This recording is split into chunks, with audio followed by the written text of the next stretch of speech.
കാണുന്നത് വെറും ഒരു മാവല്ല കേട്ടോ. ആഫ്രിക്കയുടെ ഹൃദയമിടിപ്പായ അവിടുത്തെ ഏറ്റവും പ്രിയപ്പെട്ട ഫുട്ടു എന്ന വിഭവമാണിത്. ഇത് എങ്ങനെയാണ് ഉണ്ടാക്കുന്നത് കണ്ടാലോ. നമ്മുടെ നാട്ടിലെ കപ്പയും ഏത്തപ്പഴവും ഒക്കെയാണ് ഇവിടെയും താരം. ആദ്യം കപ്പയും കായും തൊലി കളഞ്ഞ് വൃത്തിയാക്കി എടുക്കും. എന്നിട്ട് വലിയൊരു ചെമ്പിലിട്ട് നന്നായി പുഴുങ്ങണം. വിറകടുപ്പിലെ ആ വേവ് തന്നെയാണ് ഇതിന്റെ ഒറിജിനൽ രുചി. പണ്ടുകാലം മുതൽ ഇവിടുത്തെ അമ്മമാർ സ്നേഹത്തോടെ വെച്ച് വിളമ്പുന്ന അതേ രീതി തന്നെയാണിത്. ഇനിയാണ് ഇതിന്റെ മാജിക്. വെന്തു കഴിഞ്ഞ് കപ്പയും ഏത്തപ്പഴവും ഓരോന്നായി ചേർത്ത് ഉരുളിയിലിട്ട് നന്നായി ഇടിച്ചു തുടങ്ങും. നല്ല കരുത്തുള്ള കൈകൾ തന്നെ വേണം ഇതിന്.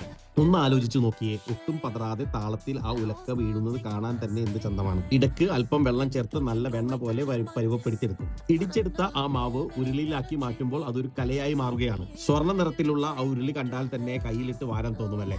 നല്ല ചൂടുള്ള മീൻകറിയോ ഇറച്ചിക്കറിയോ കൂട്ടി കൈ കൊണ്ട് കുഴച്ച് ഇങ്ങനെ കഴിക്കുമ്പോൾ കിട്ടുന്ന ആ തൃപ്തിയില്ലേ, അത് അനുഭവിച്ചു തന്നെ അറിയണം. നമ്മുടെ പുട്ടും കടലയും പോലെ ലോകത്തിലെ ഏത് മൂലയിലായാലും തനതു വിഭവങ്ങൾക്ക് ഒരു പ്രത്യേക അനുഭൂതി തന്നെയാണ്. നിങ്ങൾ ഇതുപോലെ ലോകത്തിലെ മറ്റു ഭാഗങ്ങളിലെ വിഭവങ്ങൾ പരീക്ഷിക്കാൻ ആഗ്രഹിക്കുന്നുണ്ടോ? താഴെ കമന്റ് ചെയ്യൂ.